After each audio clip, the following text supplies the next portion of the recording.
Mon frère m'a refilé ses enfants et m'a dit qu'il les reprendrait quand ils auraient 18 ans. Maintenant, il est sur le point d'apprendre ce que sont les conséquences. Donc, vendredi dernier, je travaille à la maison quand j'entends ma sonnette retentir sans arrêt. J'ouvre et voilà mon frère Dan avec ses 2 enfants, Lily, 3 ans, et Ben, qui vient d'avoir 2 ans. Il porte ses petites valises et Dan est déjà en train de marcher vers sa voiture. Je lui dis « Qu'est-ce qui se passe ?» Il se retourne et dit « Oh bien, tu es là. J'ai pensé que tu as 32 ans, pas d'enfants, et cette grande maison est tout à toi. Ces 2-là ont besoin de stabilité et tu as besoin d'un but dans ta vie. Je les reprendrai quand Lily aura 18 ans. » Je reste là pensant que c'est une blague bizarre, mais ils continuent de parler.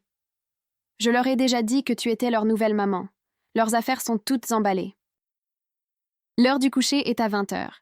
Ben a encore besoin de couches d'entraînement la nuit et Lily ne mange pas de légumes à moins que tu les mélanges avec du macaroni au fromage.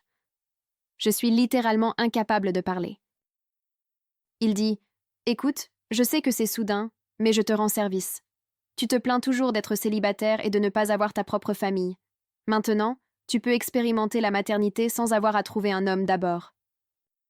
Tu devrais me remercier. » Puis il ajoute carrément « J'ai besoin de me concentrer sur ma carrière musicale sans distraction. Les enfants n'ont pas leur place dans un environnement de studio d'enregistrement. Tu as ce travail stable de comptabilité et tout ce temps libre après 17 heures. C'est parfait. » J'ai finalement réussi à dire « Dan, tu ne peux pas simplement laisser tes enfants ici. » Il monte déjà dans sa voiture et dit « Bien sûr que je peux. Tu es leur tante. Qui d'autre les prendrait? Maman et papa sont trop vieux. En plus, tu me dois un service pour t'avoir laissé rester chez moi cet été après l'université. » C'était littéralement il y a 10 ans et je lui ai payé le loyer. Il s'en va en voiture pendant que je suis là avec 2 petits-enfants en pleurs. Je les fais entrer parce que qu'est-ce que je vais faire d'autre? Les laisser sur le porche? Ils ont peur et demandent après papa. Je leur donne des boîtes de jus et mets des dessins animés pendant que j'appelle Dan. Il ne répond pas. Je l'appelle 15 fois. Rien. Je lui envoie un SMS lui disant qu'il doit revenir immédiatement. Il me répond « Arrête d'être égoïste. Ces enfants ont besoin de toi. » Je fais les 100 pas dans mon salon en essayant de comprendre quoi faire. Je ne peux pas appeler la police pour mon propre frère. Mes parents vivent à 3 états de distance et ma mère a des problèmes de santé. Les enfants sont en train de saccager mon salon et Ben a fait pipi sur mon canapé. C'est là que je me calme vraiment et que je commence à réfléchir. Dan vit dans l'appartement au-dessus du garage réaménagé derrière la maison de son ami, à environ 20 minutes.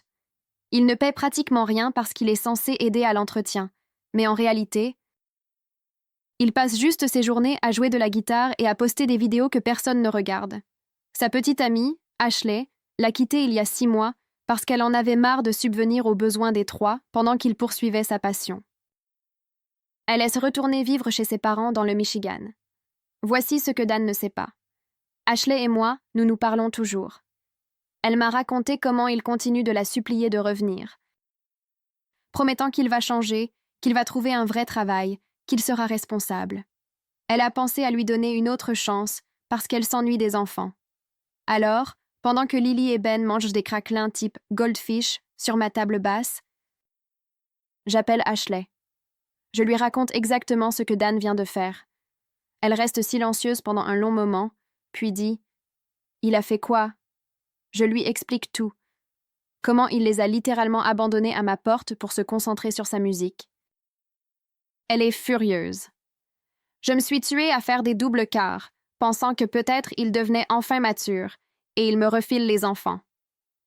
Puis elle dit quelque chose qui me fait sourire. Tu sais quoi? Amène-les ici. Toutes leurs affaires aussi. Mes parents meurent d'envie de rencontrer leurs petits-enfants de toute façon.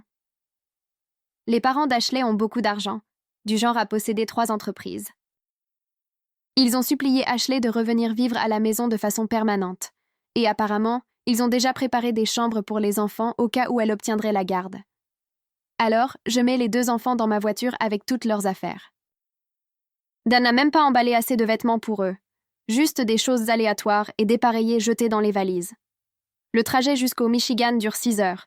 Je dois m'arrêter 4 fois pour les toilettes et les collations. Ben vomit 2 fois. Lily pleure pour papa pendant les 3 premières heures. Quand nous arrivons là-bas, Ashley attend dehors avec ses parents. Sa mère prend immédiatement Ben dans ses bras et son père soulève Lily. Ils sont tellement heureux de voir les enfants et les enfants se souviennent d'Ashley et courent vers elle. Ashley me regarde et dit « Dan est sur le point d'apprendre ce que sont les conséquences. » Les parents d'Ashley nous font entrer et leur maison est énorme, beaucoup plus grande que ce à quoi je m'attendais. Le salon a ses canapés moelleux et il y a déjà des jouets dans le coin. Iris emmène Ben directement à la cuisine pour du lait, tandis que Dominique emmène Lily à l'étage pour lui montrer la chambre qu'ils ont préparée. Je reste là avec mon sac de voyage, me sentant sur le point de m'effondrer de fatigue.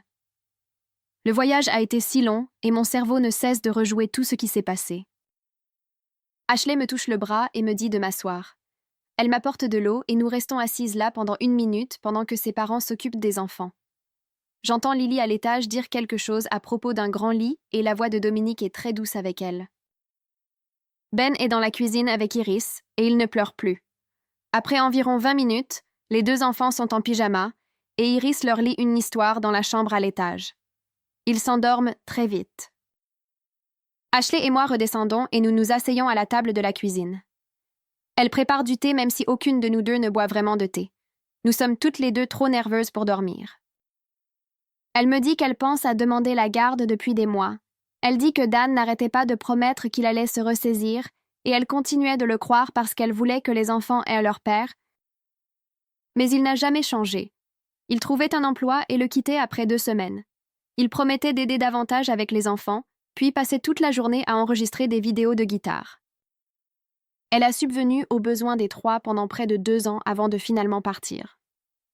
Elle est revenue ici il y a 6 mois et cela la tuait d'être loin de Lily et Ben. Ses parents lui disaient de se battre pour eux, mais elle se sentait coupable, comme si elle était peut-être égoïste de les vouloir alors qu'ils avaient leur père biologique. Je lui dis que ce que Dan a fait n'est pas normal. Les parents normaux n'abandonnent pas leurs enfants à la porte de quelqu'un et s'en vont. Elle commence à pleurer et dit qu'elle le sait, mais qu'elle continuait d'espérer qu'il se réveillerait et réaliserait ce qu'il avait. Maintenant, elle a cessé d'espérer. Elle me dit que ses parents ont déjà parlé à un avocat il y a quelques semaines, juste au cas où. Ils savaient que cela allait arriver. Nous parlons jusqu'à près de 3 heures du matin. Je vais finalement dans la chambre d'amis et je m'écroule. Le lendemain matin, je me réveille avec des voix en bas et l'odeur de nourriture qui cuit. Je vérifie mon téléphone et il est presque 9 heures. Je ne dors jamais aussi tard. Je descends et Iris prépare cet énorme petit déjeuner. Des œufs, du bacon, des crêpes, et elle a des fruits coupés dans de petits bols. Les enfants sont déjà à table dans leurs chaises. Lily a une assiette de crêpes et je vois quelque chose de vert mélangé dedans et elle le mange. Je demande ce que c'est et Iris dit que ce sont des crêpes aux épinards. Elle mélange juste les épinards dans la pâte et ajoute un peu de miel.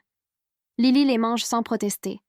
Ben a des œufs brouillés au fromage avec de petits morceaux de brocoli mélangés et il les enfourne dans sa bouche à la cuillère.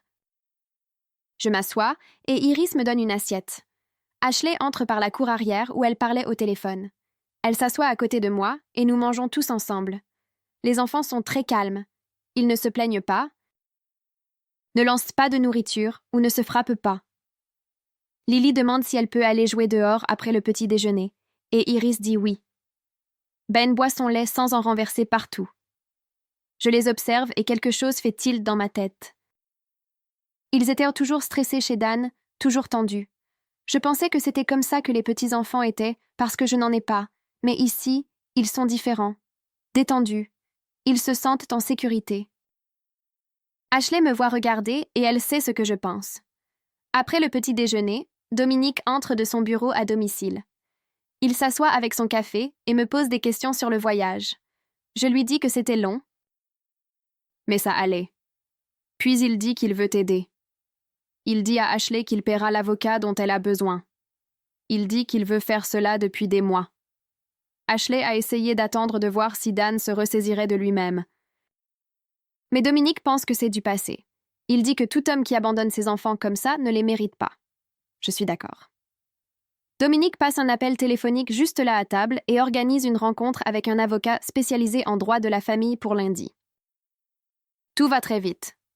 Plus tard ce matin-là, je sais que je dois appeler Dan. Je l'ai évité, mais il doit savoir où sont ses enfants. Je sors sur le porche arrière et je compose son numéro. Il répond à la première sonnerie. Je lui dis que les enfants sont avec Ashley dans le Michigan. Il devient furieux, commence à me crier au téléphone que j'ai kidnappé ses enfants. J'essaie d'expliquer que je les ai amenés à leur figure maternelle qui les aime vraiment. Mais il n'écoute pas. Il crie que je n'avais pas le droit de les sortir de l'État. Il dit qu'il va appeler la police. Il dit que je vais aller en prison pour enlèvement. Je lui dis que c'est lui qui les a abandonnés à ma porte. Il dit que ce n'est pas ce qui s'est passé. Il dit qu'il me demandait juste de les garder pour un moment. Je lui demande combien de temps est un moment, et il ne répond pas. Il dit que 15 ans n'est pas la question. Il continue de dire que j'ai volé ses enfants et qu'il va me le faire payer. Ashley doit l'entendre crier parce qu'elle sort. Je tremble. Je suis tellement en colère. Elle me prend le téléphone. Elle dit à Dan exactement ce qu'elle pense de lui. Elle dit qu'il a abandonné 2 petits-enfants sur le porche de sa sœur et qu'il est parti en voiture. Elle dit qu'elle a fait des doubles quarts, pensant que peut-être il devenait enfin mature, et il fait ça. Il essaie de se rétracter. Sa voix change et il dit que ce n'était que temporaire. Il dit qu'il n'avait besoin que de quelques jours pour se concentrer sur sa musique. Ashley dit qu'elle n'est pas stupide. Elle lui dit qu'elle est au courant du SMS, où il a dit qu'il les reprendrait quand Lily aurait 18 ans. Il commence à bégayer et à dire que c'était une blague. Personne ne le croit. Elle lui dit que les enfants restent avec elle, et s'il a un problème avec ça, il peut en parler à son avocate. Puis elle raccroche. Nous pensons que c'est la fin, mais 2 heures plus tard, on frappe à la porte. Dominique ouvre et ce sont 2 policiers. Dan a vraiment appelé la police. Les officiers demandent à parler à Ashley. Elle les invite à entrer et leur explique toute la situation. Elle leur raconte comment Dan est apparu chez moi vendredi et y a laissé les enfants. Elle leur montre le SMS entre Dan et moi. Un officier lit le message où Dan dit qu'il les reprendra quand Lily aura 18 ans. L'officier regarde son partenaire et secoue la tête. Il demande où sont les enfants maintenant et Ashley dit qu'ils font la sieste à l'étage. Les officiers disent que c'est une affaire civile de garde et qu'ils ne peuvent rien faire. Un d'eux demande le numéro de Dan. Il l'appelle juste là depuis le salon et je peux entendre la voix de Dan monter le ton de l'autre côté. L'officier lui dit qu'il devrait avoir honte de lui-même pour avoir abandonné ses enfants comme ça. Il dit que Dan ne peut pas simplement laisser ses enfants quelque part et s'attendre à ce que tout le monde soit d'accord. Il dit à Dan que s'il veut la garde, il doit passer par les tribunaux comme tout le monde. Puis il raccroche. Les officiers disent à Ashley de tout documenter et d'engager un avocat. Ils partent et nous restons tous là. Iris prépare plus de thé. Personne ne sait vraiment quoi dire. Le dimanche passe dans le flou. Les enfants jouent dans la cour arrière. Ashley les emmène dans un parc voisin. J'aide Iris avec la lessive et nous plions de petites chemises et pantalons. Cela semble si normal et si étrange à la fois. Le lundi matin arrive et je dois rentrer à la maison. J'ai du travail et j'ai déjà manqué vendredi. Ashley me prend dans ses bras à la porte et me remercie de les avoir amenés ici. Les enfants nous font signe de la main depuis la fenêtre. Le voyage de retour dure 6 heures et j'ai beaucoup de temps pour réfléchir. Je suis tellement en colère contre Dan.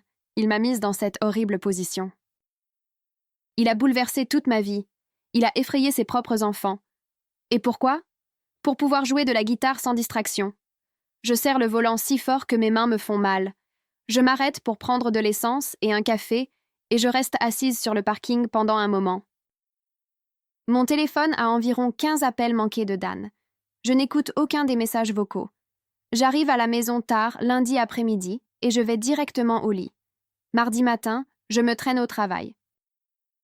Je m'assois à mon bureau avec des feuilles de calcul ouvertes sur mon ordinateur et je ne peux me concentrer sur rien de tout ça. Les chiffres se brouillent.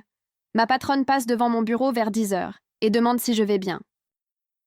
Je dois avoir l'air terrible. Je finis par lui raconter toute l'histoire.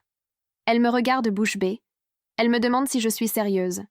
Je lui montre quelques-uns des SMS de Daniel. Elle dit qu'elle n'a jamais entendu parler de quelqu'un qui ferait une chose pareille. Elle me dit de prendre le reste de la journée si j'en ai besoin, mais je dis que je vais bien. Je ne vais pas bien. Je continue de vérifier mon téléphone pour des mises à jour d'Ashley. Vers midi, je reçois un SMS d'Ashley. Elle emmène les enfants chez un pédiatre car elle ne pense pas qu'ils aient eu des bilans de santé appropriés. Je lui réponds en demandant ce qu'elle veut dire. Elle dit qu'elle a regardé les papiers que Dan a emballés et qu'il n'y a aucune trace de visite chez le médecin depuis plus d'un an. Quelques heures plus tard, elle envoie un autre SMS. Ben avait besoin de 3 vaccins qu'il avait en retard. Lily a une carie qui est là depuis des mois sans être traitée. Elle prend rendez-vous chez le dentiste pour la semaine prochaine. Je me sens mal en lisant ça. Dan n'a même pas pu s'occuper des soins médicaux de base. Qu'est-ce qu'il ne faisait pas d'autre? Je lui réponds en demandant si les enfants vont bien. Elle dit qu'ils vont bien maintenant. Mais le médecin s'est inquiété de la négligence. Elle documente tout pour l'avocat. Dan n'arrête pas de m'appeler et de m'envoyer des SMS. Ces messages vont et viennent entre en colère et pathétiques. Un message dit que je ferais mieux de lui rendre ses enfants immédiatement. Le suivant dit qu'il n'avait besoin que d'une pause et que tout le monde exagérait. Un autre dit que j'ai ruiné sa vie. Puis un autre dit qu'il est désolé et si je peux lui parler s'il vous plaît. Je les lis tous, mais je cesse de répondre. Chaque conversation avec lui tourne en rond. Il ne prend jamais la responsabilité de rien. C'est toujours la faute de quelqu'un d'autre. J'en ai marre. Je bloque son numéro mercredi soir après qu'il m'ait appelé 17 fois de suite. Ashley dit qu'il lui fait la même chose, mais elle l'a bloqué il y a des jours. Son avocate lui a dit de ne pas interagir avec lui du tout. Tout doit passer par les voies légales maintenant. Les enfants sont en sécurité. C'est ce qui compte. Dan a pris sa décision quand il est parti en voiture de chez moi. Maintenant, il doit vivre avec. Jeudi matin, je me réveille avec un SMS d'Ashley qui dit que ses parents ont engagé une avocate. Une femme nommée Piper Frost qui s'occupe de cas de garde. Je prépare du café quand Ashley appelle et me met sur haut-parleur pour que je puisse entendre ce que Piper leur dit. L'avocate parle vite et est directe. Elle dit que Dan ne peut pas simplement renoncer légalement à ses droits parentaux de cette manière. Ce qu'il a fait pourrait être considéré comme un abandon d'enfant selon la loi du Michigan. Elle est déjà en train de rédiger les documents pour la garde temporaire d'urgence. Les parents d'Ashley sont assis juste là et j'entends Iris poser des questions sur les délais et quels documents ils ont besoin. Piper leur dit de conserver chaque SMS, chaque appel manqué, chaque preuve qui montre le schéma de négligence de Dan. Je leur parle des dossiers médicaux qu'Ashley a trouvés, des vaccins manqués et de la carie. Piper dit « C'est parfait, documentez tout ». L'appel se termine et je reste assise là avec mon café qui refroidit. C'est en train de se produire pour de vrai. Dan est sur le point de faire face à de vraies conséquences légales. 2 jours plus tard, je travaille à nouveau à la maison quand mon téléphone sonne. C'est ma mère. Je ne réponds presque pas parce que je sais que Dan lui a parlé. Elle commence à parler avant que je puisse même dire bonjour. Elle est contrariée contre moi pour m'être immiscée dans la vie de Dan. Elle pense que j'aurais dû garder les enfants chez moi comme Dan le voulait. Elle dit que la famille aide la famille et que j'aggrave tout en impliquant Ashley. Je la laisse parler pendant 1 minute. Puis je la coupe. Je lui explique que Dan ne m'a pas demandé de garder les enfants. Il a littéralement abandonné ses enfants à ma porte et est parti en voiture. Il m'a dit qu'il les reprendrait quand Lily aurait 18 ans. Il les a laissés pleurer et effrayés, puis a bloqué mes appels. Ma mère reste silencieuse. Je continue de parler. Je lui parle de la négligence médicale, des vaccins manqués, de la carie non traitée. Je lui dis que Dan ne demandait pas d'aide. Il se débarrassait de sa responsabilité parce qu'il voulait se concentrer sur sa carrière musicale. Elle ne dit rien pendant longtemps, puis elle admet qu'elle savait que Dan avait des difficultés, mais qu'elle ne réalisait pas que c'était si grave. Elle pensait qu'il était peut-être juste dépassé et qu'il avait besoin d'une pause. Je lui dis que ce n'était pas une pause, c'était de l'abandon. Mon père prend le téléphone. Il est plus calme que maman. Il dit que Dan a toujours été irresponsable, mais que cela franchit une limite. Il se souvient de toutes les fois où Dan a démissionné ou manqué à ses engagements. Il dit qu'il aurait aimé que lui et maman puissent t'aider davantage, mais avec les problèmes de santé de maman, ils ne peuvent pas prendre en charge 2 petits-enfants. Je lui dis que je comprends et qu'Ashley fait un travail incroyable. Les enfants sont en sécurité et heureux. Papa dit qu'il est fier de moi d'avoir pris la décision difficile de les amener dans un endroit stable. Après avoir raccroché, je me sens épuisée. Mes propres parents se sont presque rangés du côté de Dan. Ils ont presque cru sa version des faits selon laquelle j'étais la méchante. Cet après-midi-là, Ashley m'envoie des vidéos. La première montre Lily sur une balançoire énorme dans la cour arrière. Elle rit et donne des coups de pied. La deuxième vidéo est Ben chassant des bulles que Dominique souffle. Il rit aux éclats et trébuche en essayant de les attraper. Les deux enfants ont l'air plus heureux que je ne les ai jamais vus dans l'appartement de Dan. Leurs visages sont détendus. Ils ne sont ni effrayés ni stressés. Je regarde les vidéos 3 fois. C'est à ça que ressemble une enfance normale. C'est ce qu'ils méritaient depuis le début.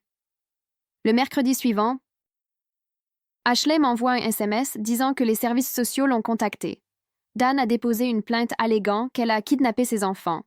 Elle doit expliquer toute la situation à un travailleur social nommé Buddy Holloway. Elle est nerveuse à ce sujet, mais Piper lui a dit d'être complètement honnête sur tout. Le lendemain, Bud vient évaluer la situation de vie d'Ashley. Ashley m'envoie des mises à jour par SMS tout au long de la visite. Il interviewe ses parents. Il fait le tour de la maison et voit les chambres des enfants. Il observe Ashley interagir avec Lily et Ben. Il pose des questions sur l'histoire de Dan, et Ashley lui raconte tout. Les 6 mois où elle a subvenu aux besoins de la famille pendant que Dan jouait de la guitare. Les fois où il a oublié de nourrir les enfants. La façon dont il se fâchait quand ils interrompaient ses sessions d'enregistrement. Bud prend des notes sur tout. Ashley dit qu'il a l'air professionnel, mais pas froid, comme s'il avait déjà vu des cas comme celui-ci et savait à quoi ressemble la négligence réelle. À la fin de la visite, il dit à Ashley que les enfants sont clairement dans un environnement stable et sûr. Il inclura cela dans son rapport.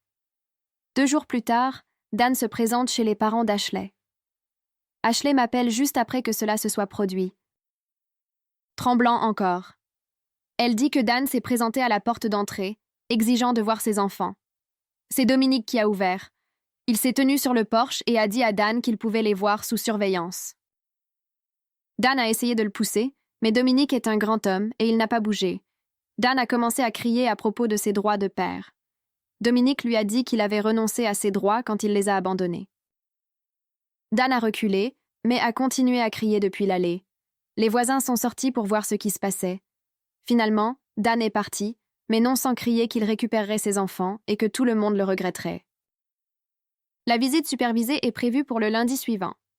Piper l'organise pour qu'elle ait lieu dans le salon des parents d'Ashley avec tout le monde présent. Ashley m'envoie un SMS avant qu'elle ne commence en disant qu'elle l'appréhende. Après, elle m'appelle et me raconte tout. Dan est arrivé 15 minutes en retard. Il est entré et a essayé de faire un câlin aux enfants, mais ils sont restés près d'Ashley. Lily l'a regardé et a demandé pourquoi il les avait laissés. Dan n'avait pas de bonne réponse. Il a marmonné quelque chose sur le fait qu'il avait besoin de travailler sa musique et qu'il comprendrait quand il serait un plus grand. Ben a commencé à jouer avec des blocs et a à peine regardé Dan. Dan a essayé d'interagir avec eux, mais il n'était pas intéressé. Il a demandé à Lily comment s'était passée sa journée, et elle a donné des réponses monosyllabiques. Il a essayé de montrer une vidéo à Ben sur son téléphone, mais Ben s'est éloigné. Tout était malaisant et tendu. Après 20 minutes, Dan est devenu frustré. Les enfants étaient le plus intéressés à jouer avec Ashley qu'à lui parler.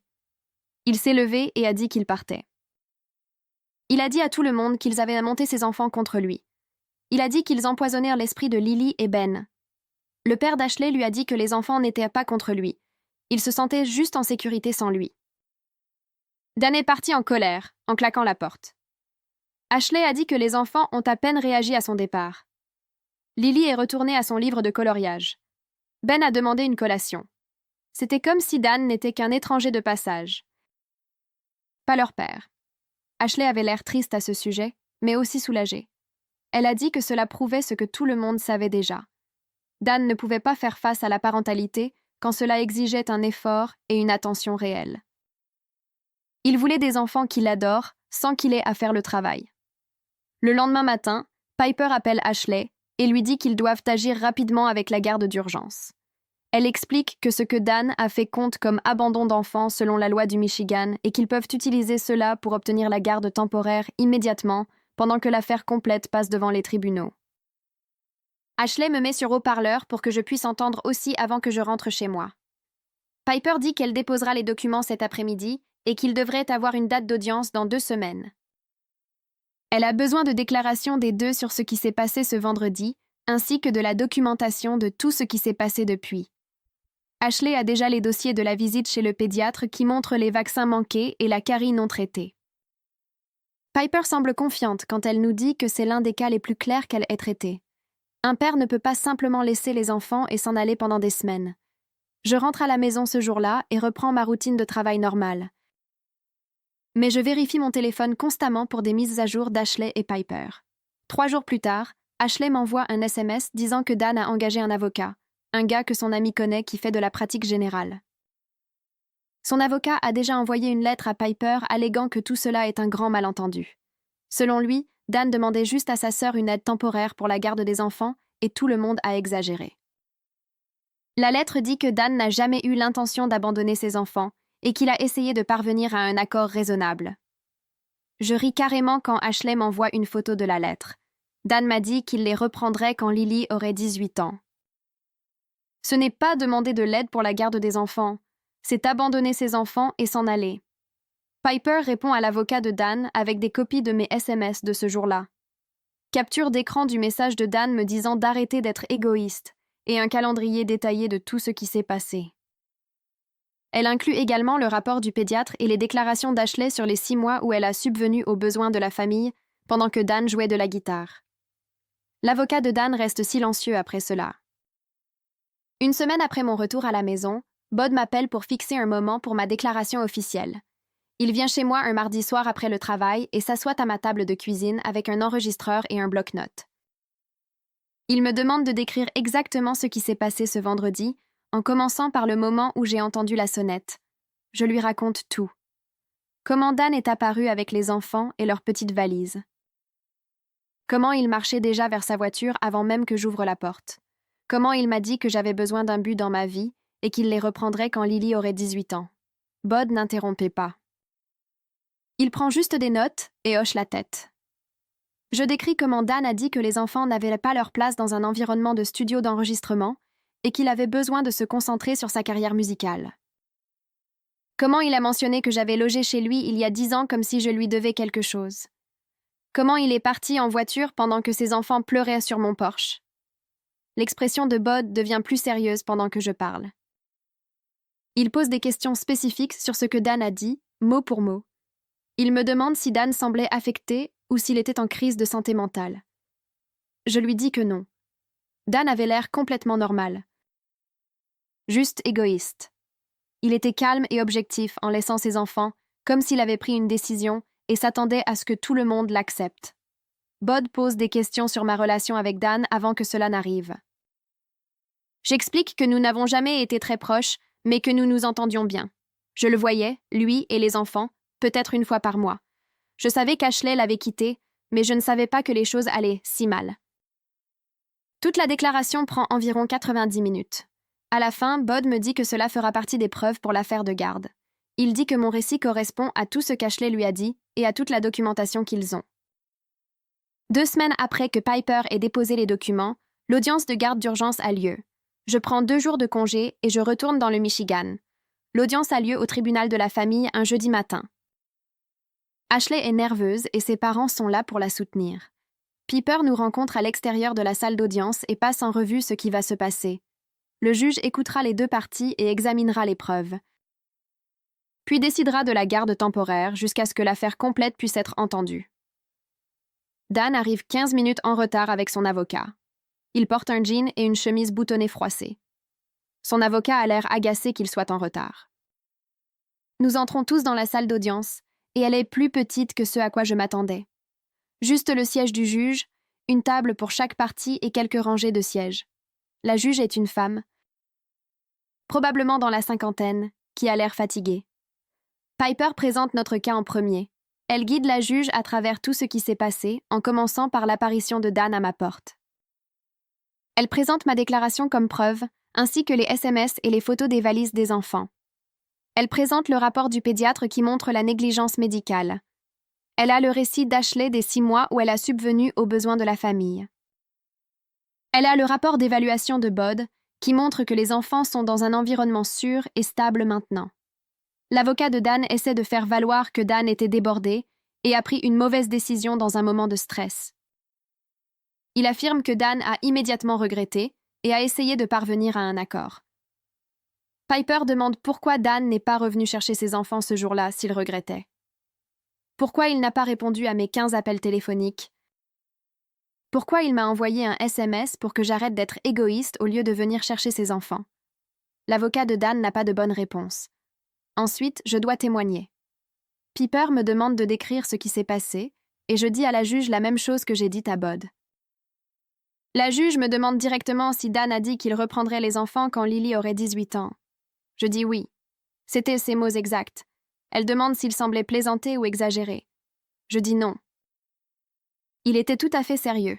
Il avait leurs affaires emballées et il est parti en voiture. La juge regarde Dan et lui demande s'il veut témoigner. Son avocat lui conseille de ne pas le faire, mais Dan insiste. Il se lève et commence immédiatement à donner des excuses. Il parle du stress d'être un père célibataire et d'essayer de construire sa carrière musicale. Il dit qu'il pensait que sa sœur serait heureuse d'aider, car elle se plaint toujours d'être seule. La juge l'interrompt et lui demande s'il m'a dit que j'avais besoin d'un but dans ma vie. Dan admet qu'il a dit quelque chose comme ça. Elle demande s'il m'a dit qu'il reprendrait ses enfants quand Lily aurait 18 ans. Dan essaie de prétendre qu'il était dramatique et qu'il ne le pensait pas littéralement. La juge ne semble pas convaincue. Elle demande pourquoi il n'est pas revenu ce jour-là. Dan dit qu'il pensait que je l'appellerais quand je me serais calmée et que nous pourrions parler raisonnablement. La juge demande pourquoi il n'a pas répondu à mes 15 appels téléphoniques. Dan n'a pas de réponse à cela. Toute l'audience dure environ 2 heures. À la fin, la juge dit qu'elle accorde la garde temporaire à Ashley immédiatement. Elle dit que les actions de Dan constituent un abandon d'enfants et que le bien-être des enfants exige qu'ils restent dans leur environnement stable actuel. Dan est assis là, l'air choqué, comme s'il ne pensait vraiment pas qu'il y aurait des conséquences. Son avocat essaie de plaider pour des droits de visite immédiats. La juge rejette cela rapidement. Elle ordonne des visites supervisées uniquement jusqu'à ce qu'une évaluation complète soit effectuée. Elle veut des rapports du moniteur judiciaire sur les interactions de Dan avec les enfants. Elle fixe une date pour l'audience de garde complète dans 3 mois. Le visage de Dan devient rouge et il commence à se lever. Mais son avocat le retient. Après le départ de la juge, Dan me coince sur le parking. Il est furieux et me demande pourquoi je lui fais ça. Je lui dis que je ne lui fais rien. Il s'est fait ça à lui-même quand il a abandonné ses enfants et est parti en voiture. Il dit que je suis en train de ruiner sa vie pour une erreur. Je lui dis qu'abandonner ses enfants n'est pas une erreur. C'est un choix. Il commence à crier que je suis une sœur horrible et que j'ai toujours été jalouse de lui. Le père d'Ashley, Dominique, s'interpose entre nous et dit à Dan de partir. Dan part en trombe vers sa voiture, criant toujours. Je tremble, mais je suis aussi soulagée que ce soit fini. Ma relation avec Dan est complètement détruite après ça. Il m'envoie des SMS furieux tout le week-end, me traitant de traîtresse. Il dit que j'ai ruiné sa vie et que j'ai monté tout le monde contre lui. Il dit que je vais le regretter quand il récupérera ses enfants et me coupera de leur vie pour toujours. Je lis les premiers messages, puis je bloque son numéro. J'en ai marre de sa manipulation et qu'il blâme toujours les autres. Il a eu occasion après occasion d'être un père décent et il a choisi sa carrière musicale à la place. Traduction en français. Lily me dessine un tableau de sa famille et il y a Ashley, ses grands-parents, et Ben. Dan n'y est pas. Pendant ce temps, les visites supervisées de Dan ne se passent pas bien. Ashley me dit que la monitrice judiciaire envoie des rapports à la juge. Dan est arrivé 30 minutes en retard à la première visite. Il a passé la majeure partie de la deuxième visite sur son téléphone, naviguant sur les réseaux sociaux. Lors de la troisième visite, il s'est irrité lorsque Ben n'a pas voulu s'asseoir sur ses genoux. La monitrice a noté que Dan semble plus intéressé à ce que les enfants lui montrent de l'affection qu'à réellement se connecter avec eux. Il leur demande s'ils s'ennuient de lui et s'énerve quand ils ne disent pas oui. Il essaie de leur faire dire qu'ils veulent rentrer à la maison, mais ils le regardent simplement fixement. Lily a dit à la monitrice qu'elle aimait vivre avec maman Ashley maintenant. Dan s'est fâché et a dit qu'Ashley n'était pas leur vraie mère. Lily a commencé à pleurer et la visite a dû se terminer plus tôt. La monitrice judiciaire a écrit dans son rapport que Dan fait preuve d'une mauvaise régulation émotionnelle et ne priorise pas le confort des enfants par rapport à ses propres besoins. Une semaine plus tard, Bud termine son évaluation complète et envoie son rapport au tribunal. Ashley me transfère une copie et je lis les 15 pages d'une seule traite. C'est brutal. Bud documente tout sur la négligence médicale, Comment Ben avait 6 mois de retard sur ses vaccins et Lily avait une carie non traitée qui a nécessité des soins dentaires d'urgence. Il écrit sur l'appartement au-dessus du garage réaménagé de Dan avec une seule chambre pour 3 et une cuisine à peine fonctionnelle. Il inclut des notes des visites supervisées qui montrent le manque total de compétences parentales de Dan, comment il ne sait pas quels aliments ses enfants aiment ou quelle devrait être leur routine au coucher. Le pire, c'est la section sur les priorités de Dan, où Bud écrit que Dan met constamment sa carrière musicale avant les besoins fondamentaux de ses enfants et ne montre aucune compréhension de la raison pour laquelle cela est préjudiciable. Le rapport conclut que Dan n'est actuellement pas apte à fournir des soins appropriés et recommande qu'Ashley conserve la garde avec seulement des visites supervisées pour Dan jusqu'à ce qu'il démontre un changement de comportement soutenu pendant au moins 6 mois. Je lis tout 2 fois, puis je le transfère à mes parents avec un message leur disant qu'ils doivent voir ce que leur fils a vraiment fait. Ma mère m'appelle 3 heures plus tard et elle pleure. Elle s'excuse de s'être initialement rangée du côté de Dan et dit qu'elle n'avait aucune idée que les choses étaient aussi mauvaises. Elle admet qu'elle savait que Dan avait des difficultés, mais elle pensait qu'il avait juste besoin d'aide pour la garde des enfants, et non qu'il négligeait complètement les enfants. Mon père prend le téléphone et il a l'air en colère d'une manière que je n'avais jamais entendue auparavant. Il me dit qu'il a honte de Dan et propose de témoigner au tribunal de l'historique de Dan d'éviter les responsabilités si cela aidait le cas d'Ashley. Il mentionne des choses d'il y a des années. Comment Dan quittait tous les emplois après quelques mois, comment il leur empruntait constamment de l'argent et ne le remboursait jamais, comment il avait toujours une excuse pour que rien ne soit de sa faute. Ma mère dit qu'elle appellera Ashley directement pour s'excuser et demander ce qu'elle peut faire pour aider. 2 jours plus tard, Ashley me dit que ma mère a appelé et qu'elles ont parlé pendant plus d'1 heure. Ma mère s'est excusée d'avoir douté d'elle et a dit qu'elle soutenait qu'Ashley obtienne la garde complète. Elle a même proposé de visiter le Michigan pour voir les enfants dans leur nouveau foyer, ce qu'Ashley a accepté. Pendant ce temps, l'avocat de Dan contacte Piper pour tenter de parvenir à un règlement. L'avocat suggère que si Dan termine un cours de parentalité de 12 semaines et suit une thérapie, il devrait récupérer les enfants avec un plan de transition.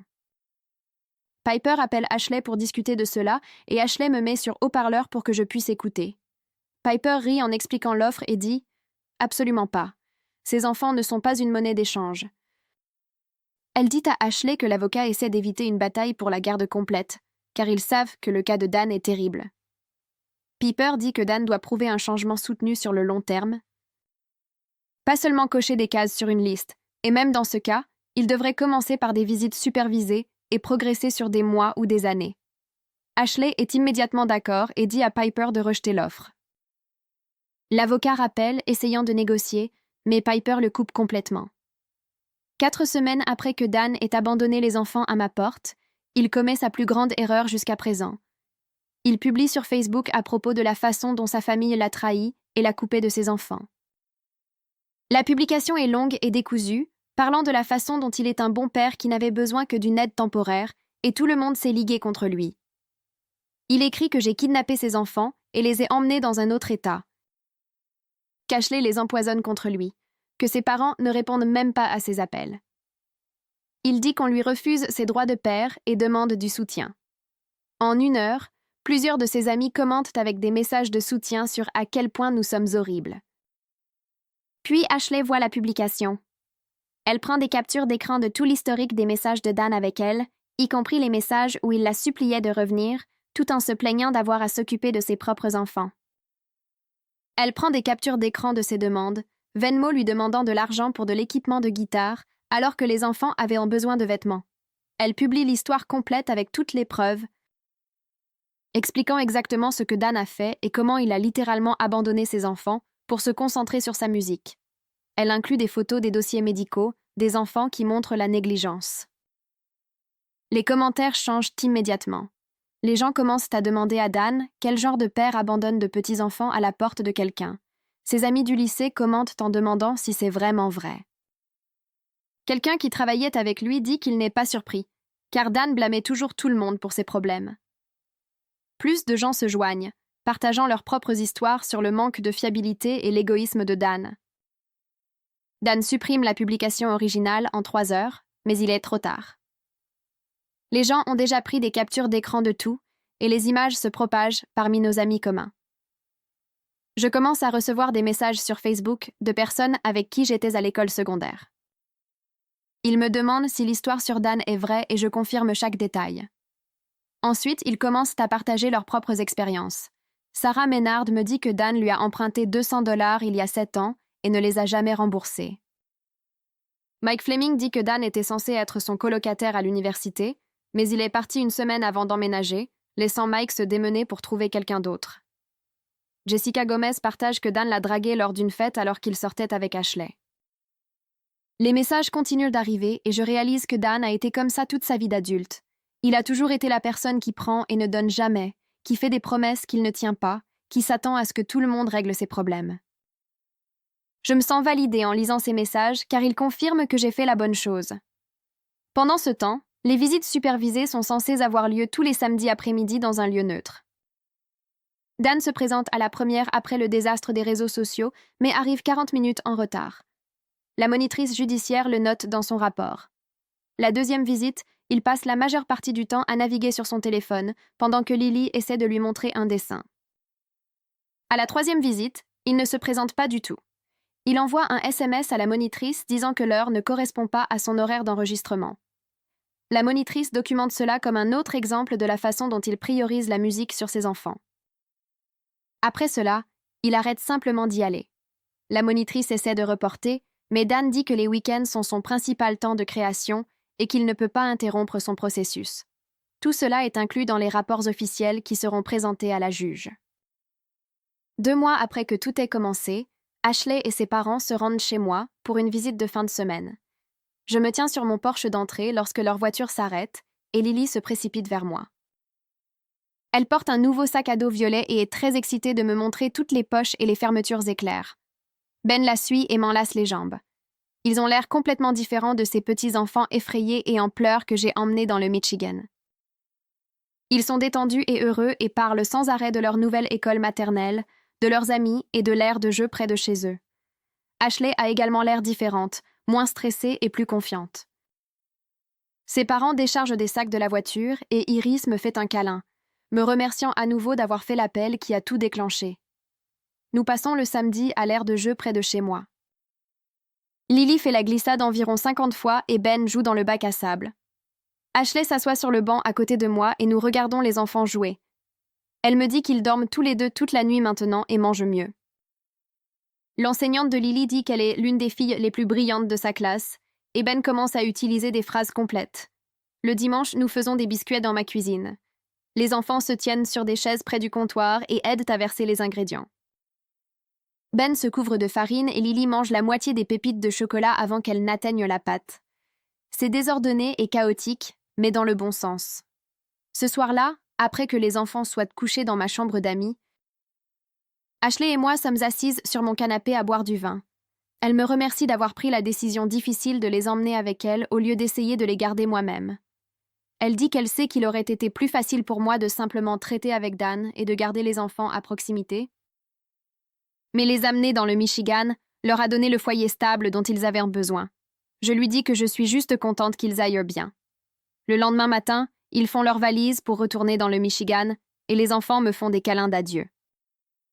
En regardant leur voiture s'éloigner, je me sens bien avec tout. 3 semaines plus tard, Piper appelle Ashley pour lui dire que l'audience de garde complète est prévue pour 3 mois après l'abandon initial. Piper dit qu'ils ont des montagnes de preuves montrant l'inaptitude de Dan et l'excellent soin d'Ashley. Elle a l'évaluation de Bud, les rapports du moniteur judiciaire, les dossiers médicaux, la documentation de la visite supervisée et les déclarations de plusieurs personnes sur le schéma d'irresponsabilité de Dan. Piper dit à Ashley de se préparer à témoigner sur les 6 derniers mois avec Dan et les 2 derniers mois avec les enfants. Il planifie plusieurs séances de préparation pour tout revoir. Ashley a l'air nerveuse au téléphone quand elle me le dit. Mais je lui rappelle qu'elle a tout de son côté. La date de l'audience arrive 3 semaines plus tard et je retourne dans le Michigan la veille au soir. Ashley me loge dans la chambre d'amis de ses parents et nous veillons tard à tout revoir une fois de plus. Elle était nerveuse mais prête et Piper l'a bien préparée à ce à quoi elle peut s'attendre. Le lendemain matin, nous allons tous ensemble au palais de justice. Les parents d'Ashley sont bien habillés et ils font tous les deux un câlin à Ashley avant d'entrer. La salle d'audience est plus petite que ce à quoi je m'attendais, avec des lambris et des lumières fluorescentes qui rendent tout délavé. Nous nous asseyons à une table d'un côté avec Piper et attendons que Dan se présente. Il entre 20 minutes en retard avec une chemise boutonnée froissée qui semble avoir dormi dedans. Son avocat est un homme plus âgé en costume bon marché qui ne cesse de fouiller dans des papiers comme s'il était désorganisé. La juge est une femme dans la cinquantaine avec des lunettes de lecture sur une chaîne, et elle a l'air agacée avant même que quoi que ce soit ne commence. L'avocat de Dan se lève le premier et commence à parler de la façon dont Dan a lutté contre sa santé mentale. Il dit que Dan traversait une crise lorsqu'il a laissé les enfants et qu'il a besoin de thérapie, pas de punition. L'avocat continue d'utiliser des mots comme anxiété non diagnostiquée et stress accablant, et il fait passer Dan pour la victime ici. La juge écoute sans aucune expression sur son visage. Elle demande à l'avocat de Dan s'il a une quelconque documentation de cette crise de santé mentale. L'avocat admet qu'il n'a pas de dossiers médicaux car Dan n'a pas consulté de médecin. La juge note quelque chose et sa bouche se crispe. Puis c'est à mon tour de témoigner. Je m'approche de la barre des témoins et je mets ma main sur la Bible et je jure de dire la vérité. Piper me demande de décrire ce qui s'est passé ce vendredi et je raconte toute l'histoire à nouveau. Cette fois, je ne parle pas seulement de l'abandon. Je parle de la façon dont Dan a toujours évité la responsabilité toute sa vie. Je parle à la juge de la fois où il a quitté 3 emplois en 1 an parce qu'il n'aimait pas ses managers. Je décris comment il a emprunté de l'argent à nos parents et ne l'a jamais remboursé. J'explique comment il essaie d'être musicien depuis 10 ans, mais n'a jamais réellement terminé d'enregistrer un album ou jouer un vrai concert payant. La juge commence à me poser des questions directement. Elle veut savoir sur l'historique d'emploi de Dan, et je dois admettre que je ne pense pas qu'il ait eu un emploi stable depuis au moins 2 ans. Elle pose des questions sur le soutien financier pour les enfants, et je dis qu'Ashley payait pour tout quand ils étaient ensemble. Elle demande si Dan a déjà emmené les enfants à des rendez-vous médicaux, et je dis « Je ne pense pas ». Basé sur ce qu'Ashley m'a dit, Dan est assis à sa table, devenant rouge pendant que je parle. Son avocat objecte plusieurs fois, mais la juge le rejette. Quand j'ai fini de témoigner, je retourne m'asseoir avec Ashley et elle me serre la main. Ensuite, Ashley monte à la barre. Elle a l'air effrayée, mais elle garde la voix ferme. Piper l'interroge sur les 6 mois avant qu'elle ne quitte Dan, et Ashley décrit tout en détail. Elle parle de travailler double quart comme serveuse pendant que Dan restait à la maison, censé s'occuper des enfants. Elle explique comment elle rentrait à minuit après avoir été debout pendant 10 heures et trouvait les enfants toujours éveillés parce que Dan était dans le garage en train d'enregistrer des vidéos. Elle raconte à la juge qu'elle a trouvé Lily et Ben avec des couches sales parce que Dan était trop concentré sur le mixage de ses pistes de guitare.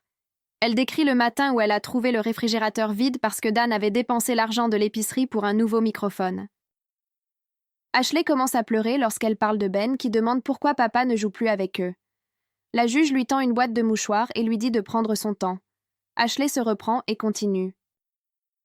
Elle parle à la juge des 30 abonnés de Dan sur sa chaîne musicale.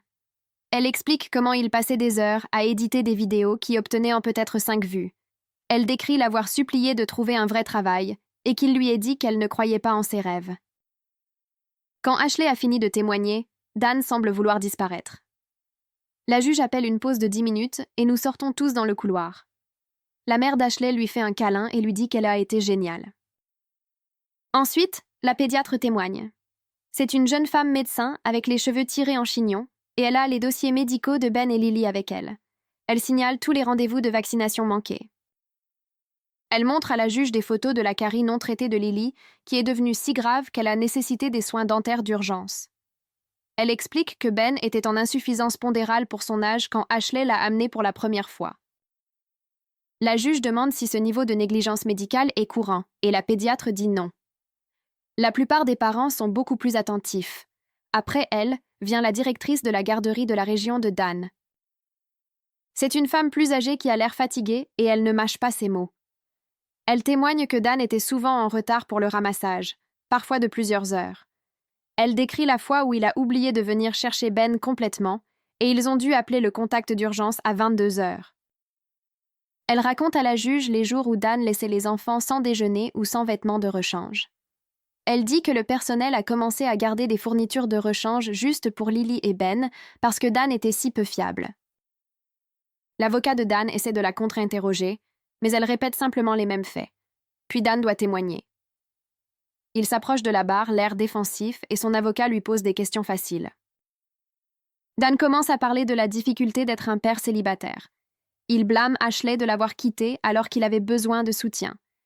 Il dit que sa sœur a exagéré en emmenant les enfants dans le Michigan.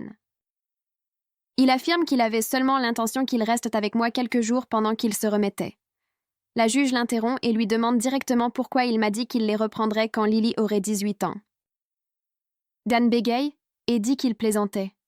La juge demande s'il pense que c'est drôle d'abandonner de petits-enfants.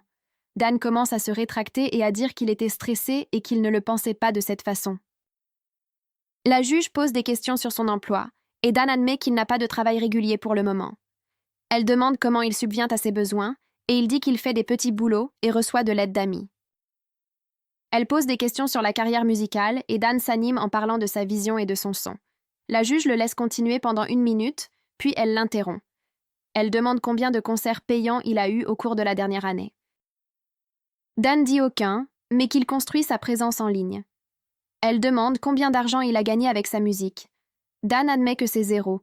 La juge demande comment il prévoyait d'élever 2 enfants sans revenus.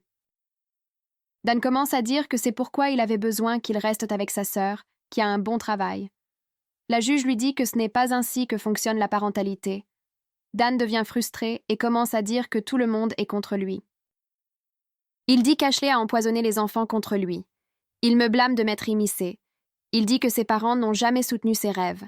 La juge lui dit d'arrêter de blâmer tout le monde et d'assumer la responsabilité de ses propres actions. Dan continue de se disputer, et la juge l'avertit qu'elle le déclarera en outrage s'il ne se calme pas. Dan se tait finalement, mais il respire fort et regarde tout le monde avec fureur. La juge appelle une autre pause et celle-ci dure 30 minutes. Nous nous asseyons dans le couloir et personne ne parle beaucoup. Le père d'Ashley nous apporte du café d'un distributeur automatique. Quand nous rentrons, la juge a clairement pris sa décision. Elle passe tout en revue point par point. Elle parle de l'abandon et du manque d'emploi de Dan. Elle mentionne la négligence médicale et les incidents à la garderie. Elle discute de l'incapacité de Dan à assumer la responsabilité et de sa concentration sur la musique au détriment de ses enfants. Puis elle annonce son jugement. Ashley obtient la garde légale et physique complète des 2 enfants. Dan peut avoir des visites supervisées, mais seulement s'il suit des cours de parentalité et maintient un emploi stable pendant 6 mois. La juge précise que superviser signifie un moniteur professionnel, pas seulement un membre de la famille. Elle établit un calendrier pour que Dan prouve qu'il apporte des changements avant qu'il ne puisse même demander plus d'accès. Avant que la juge n'ait fini de lire l'ordonnance, Dan se lève et se dirige furieux vers la porte. Son avocat essaie de l'arrêter, mais Dan le pousse et quitte la salle d'audience en trombe. Son avocat s'excuse auprès de la juge et dit que son client a du mal à accepter les conséquences de ses décisions. La juge n'a pas l'air impressionnée et dit à l'avocat de maîtriser son client. Elle signe ensuite l'ordonnance de garde et la remet à Piper. Ashley commence à pleurer dès que c'est officiel. Ses parents la serrent dans leurs bras et Iris pleure aussi. Dominique serre la main de Piper et la remercie. Piper dit à Ashley que c'était l'un des cas de garde les plus clairs qu'elle ait jamais traités. Elle dit que Dan a facilité les choses en étant exactement ce que tout le monde disait qu'il était. Nous sortons tous déjeuner après et Ashley peut à peine manger tellement elle est soulagée. 3 mois plus tard, je retourne dans le Michigan pour Thanksgiving. Les feuilles sont tombées des arbres et il y a du givre sur le sol lorsque j'arrive à la maison des parents d'Ashley. Avant même que je ne sorte de ma voiture, Lily se précipite par la porte d'entrée dans un petit pull avec une dinde. Elle saute de haut en bas en criant que tante est là. Ben la suit et il a beaucoup grandi en 3 mois. Ils me font tous les deux un câlin et m'entraînent à l'intérieur pour me montrer tout. La maison sent la dinde et la tarte, et la mère d'Ashley est dans la cuisine avec un tablier. Ashley sort du salon et elle a l'air complètement différente de cette personne stressée que j'ai emmenée dans le Michigan il y a des mois. Les enfants l'appellent maman maintenant sans hésitation. Ils appellent Iris et Dominique grand-mère et grand-père, et cela semble naturel. Nous nous asseyons tous pour le dîner et la table est énorme avec tant de nourriture. Lily me raconte son école maternelle et comment elle peut déjà écrire son nom. Ben me montre un dessin qu'il a colorié d'une dinde. Toute la maison ressemble à un vrai foyer familial, chaleureux, stable et rempli d'amour. Après le dîner, j'aide à nettoyer et Ashley me dit que les enfants ne mentionnent presque plus Dan maintenant. Elle dit qu'ils dorment toute la nuit et mangent bien et leurs enseignantes disent qu'ils sont en train de prospérer. Ce soir-là, j'appelle mes parents pour prendre de leurs nouvelles. Ma mère répond et elle a l'air triste. Elle me dit que Dan n'est pas venu pour Thanksgiving chez eux. Elle dit qu'elle a cuisiné ses plats préférés dans l'espoir qu'ils viennent, mais il n'a jamais appelé ou envoyé de SMS.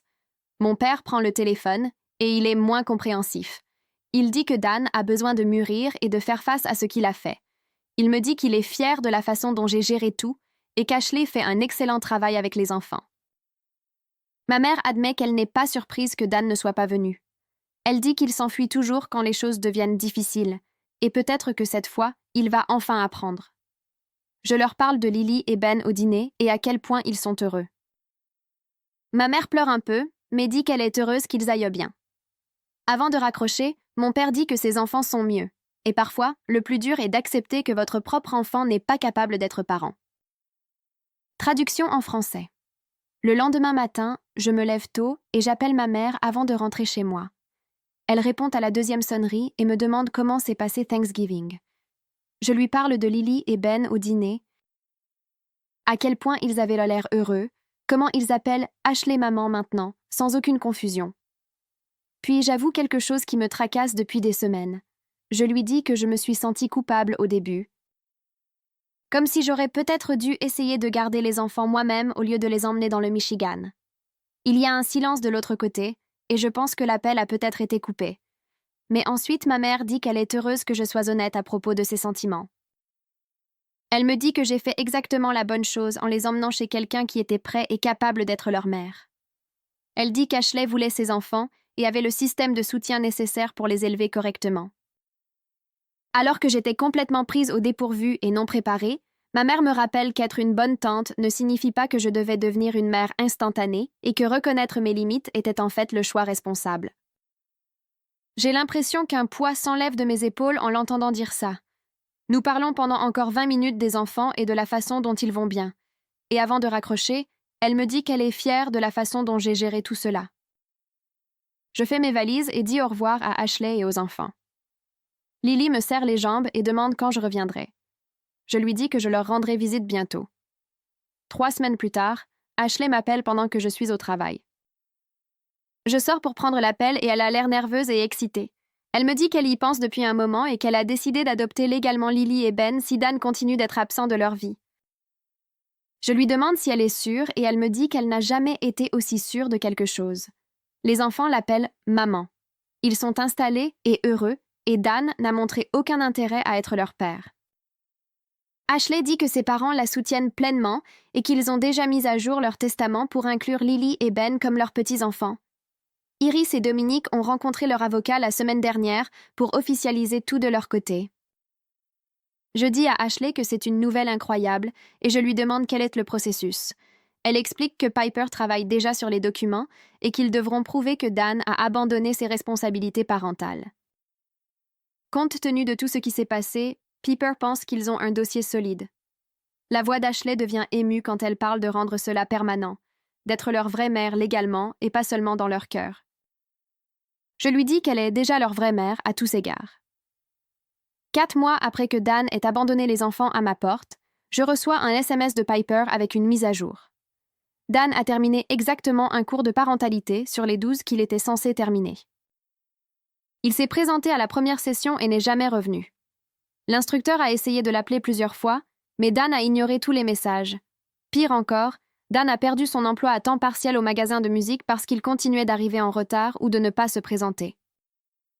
Son patron lui a donné 3 avertissements avant de finalement le licencier il y a 2 semaines. Piper dit que cela signifie que Dan ne répond à aucune des exigences de la juge pour retrouver la garde ou même obtenir des visites non supervisées. Elle documente tout pour le cas d'adoption. Je lui réponds en demandant comment Ashley gère cette nouvelle. Piper dit qu'Ashley n'est pas du tout surprise car c'est exactement qui Dan a toujours été. Elle dit « Plus Dan ne se manifeste pas, plus notre cas pour mettre fin à ses droits parentaux devient solide. » Une partie de moi se sent triste que mon frère jette ses propres enfants comme ça. Mais une plus grande partie de moi est soulagée car cela signifie que Lily et Ben peuvent rester là où ils sont en sécurité et aimés. La monitrice judiciaire assignée au cas de Dan contacte Dan pour planifier ses visites supervisées. Elle lui laisse 3 messages vocaux en 2 semaines. Elle lui envoie 5 courriels avec différentes options de date et d'heure. Dan ne répond à aucun d'eux. La monitrice appelle Piper pour signaler qu'elle ne peut pas remplir ses fonctions si le père ne communique pas ou ne se présente pas. Piper documente cet abandon continu comme preuve supplémentaire pour le cas d'adoption. Elle l'ajoute à un dossier croissant qui montre le manque total d'intérêt de Dan dans la vie de ses enfants. La monitrice note dans son rapport officiel que Dan n'a fait aucun effort pour voir ses enfants, même s'il s'est vu offrir de multiples opportunités. Ce n'est pas un père qui veut la garde, mais qui est confronté à des obstacles. C'est un père qui est parti et qui n'a jamais regardé en arrière. Piper me dit que ce genre de documentation facilite grandement les cas d'adoption, car cela prouve que le père a volontairement abandonné ses droits. Elle dit que les juges prennent cela très au sérieux, surtout lorsque de jeunes enfants sont impliqués. Je commence à me rendre dans le Michigan 1 fois par mois pour leur rendre visite. Le premier samedi de chaque mois, je fais le voyage de 6 heures et je passe le week-end avec Ashley et les enfants. Lily et Ben sont incroyablement excités quand j'arrive. Ils courent à la porte en criant que tante est là et sautent de haut en bas jusqu'à ce que je les soulève tous les deux. Ils m'entraînent à l'intérieur pour me montrer leurs nouveaux jouets, dessins et livres. Ben a maintenant une collection de petites voitures qu'il aligne sur la table basse. Lily dessine des tableaux de sa famille avec des bonhommes allumettes étiquetés « Maman », grand-mère, grand-père, Ben et tante. Je suis toujours incluse dans leurs dessins et cela me remplit le cœur. Nous allons au parc et je les pousse sur les balançoires. Nous faisons des biscuits dans l'énorme cuisine d'Iris et ils aident à verser les ingrédients tout en se couvrant de farine. J'adore être la tante amusante qui se présente 1 fois par mois pour des aventures et rentre ensuite chez elle. Je peux faire partie de leur vie sans la responsabilité constante de la parentalité. C'est l'équilibre parfait pour moi. 5 mois après que tout ait commencé, Ashley inscrit les enfants dans un excellent programme préscolaire près de la maison de ses parents. L'école a une excellente réputation et une liste d'attente. Mais Dominique connaît quelqu'un du conseil d'administration et a fait jouer ses relations pour qu'ils entrent. Lily y va 5 matins par semaine et Ben y va 3 matins. Ashley m'envoie des photos de leur premier jour avec de petits sacs à dos et de nouvelles chaussures. 2 semaines plus tard, elle appelle pour me dire à quel point ils vont bien. Lily apprend déjà à lire des mots simples et peut écrire son nom complet. Ben travaille sur les couleurs et les formes et peut compter jusqu'à 10. Leurs enseignantes disent que les 2 enfants sont brillants et engageants, s'impliquant toujours et posant des questions. Les enseignantes mentionnent également à quel point ils semblent bien adaptés, ce qui les surprend compte tenu du récent bouleversement dans leur vie. Ashley parle aux enseignantes de l'environnement familial stable et de tout le soutien de ses parents. La directrice du préscolaire commente que l'on peut dire quand les enfants se sentent en sécurité, et Lily et Ben se sentent clairement en sécurité et aimés. Mes parents rencontrent enfin les parents d'Ashley lors d'une de mes visites mensuelles. J'organise tout, m'assurant qu'ils viennent tous dans le Michigan le même week-end. Ma mère est nerveuse à l'idée de rencontrer Iris et Dominique, car elle sait qu'ils sont aisés et elle se sent mal que son propre fils ait causé tout ce gâchis. Mais dès que tout le monde s'assoit ensemble dans le salon, la tension disparaît. Iris sort du café et des biscuits faits maison. Dominique demande à mon père ce qu'il fait, et il découvre qu'ils aiment tous les deux la pêche. Ma mère regarde Lily et Ben jouer et ses yeux s'embuent. Elle dit à Iris et Dominique qu'elle est si reconnaissante qu'ils donnent à ses petits-enfants la stabilité dont ils ont besoin. Elle s'excuse pour le comportement de Dan même si ce n'est pas de sa faute. Iris s'approche et serre la main de ma mère, lui disant que les enfants sont aimés et que c'est tout ce qui compte. Dominique dit qu'ils sont heureux d'être grands-parents et que la famille est ce que l'on en fait. Mon père hoche la tête et dit que Dan a fait son choix quand il est parti en voiture ce jour-là. Tout le monde convient que les enfants sont mieux maintenant. À la fin de la visite, mes parents et les parents d'Ashley échangent leur numéro de téléphone et promettent de rester en contact.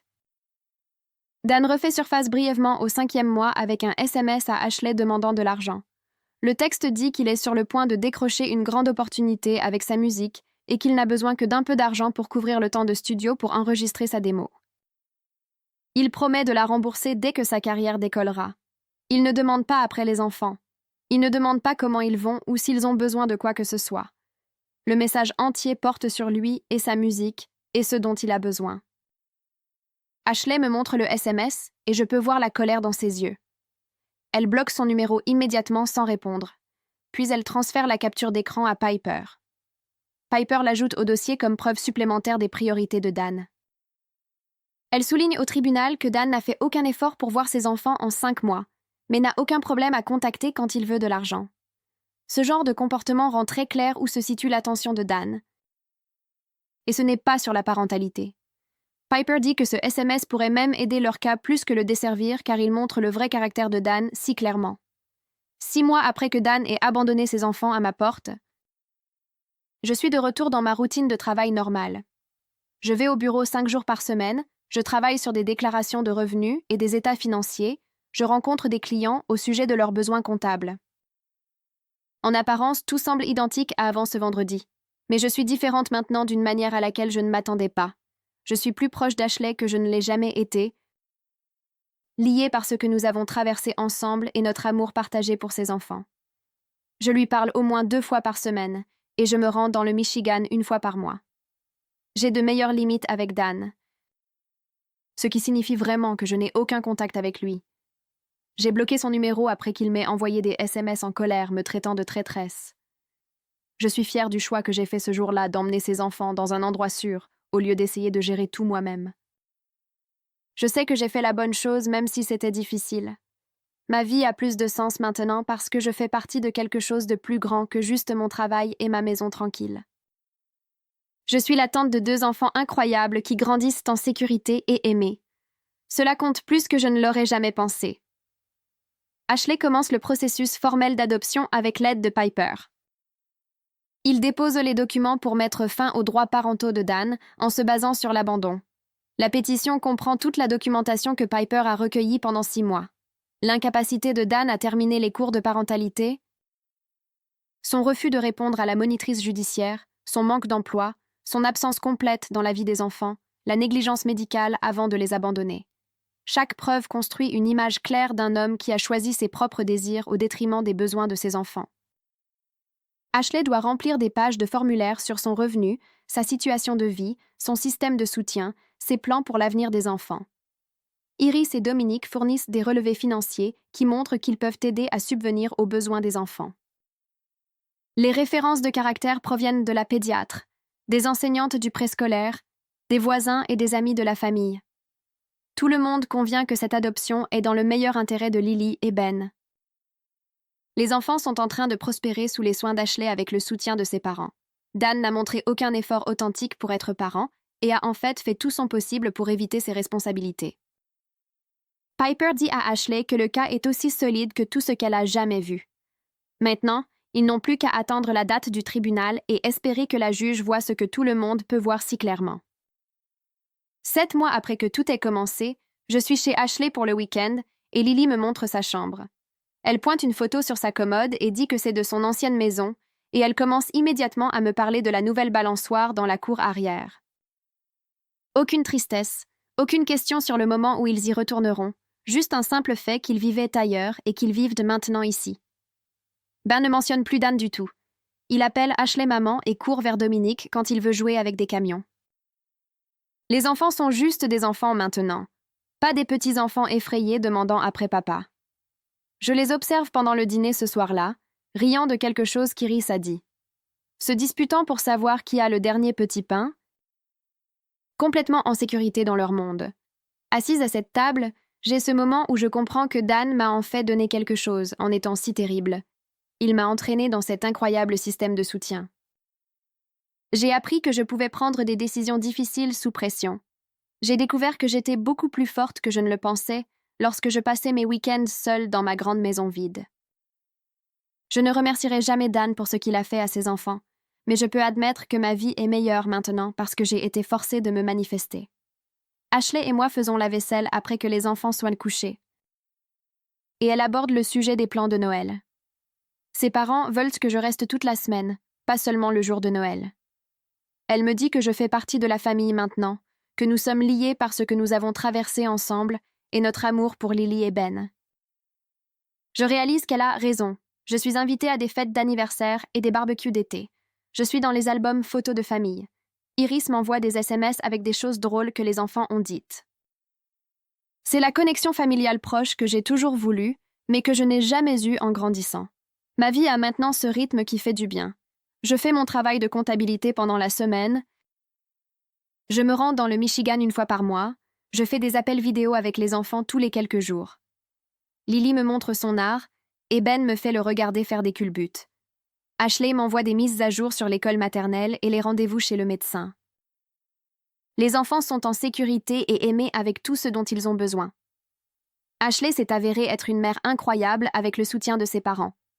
Je suis la tante qui a aidé à faire en sorte que tout se produise. Celle qui a conduit 6 heures cette première nuit au lieu d'essayer de tout gérer seule. Dan a fait son choix quand il est parti en voiture de chez moi ce vendredi. Il a choisi sa musique au détriment de ses enfants. Nous avons également fait notre choix, tous ensemble. Et nous avons choisi ses enfants en premier. C'est la différence qui compte.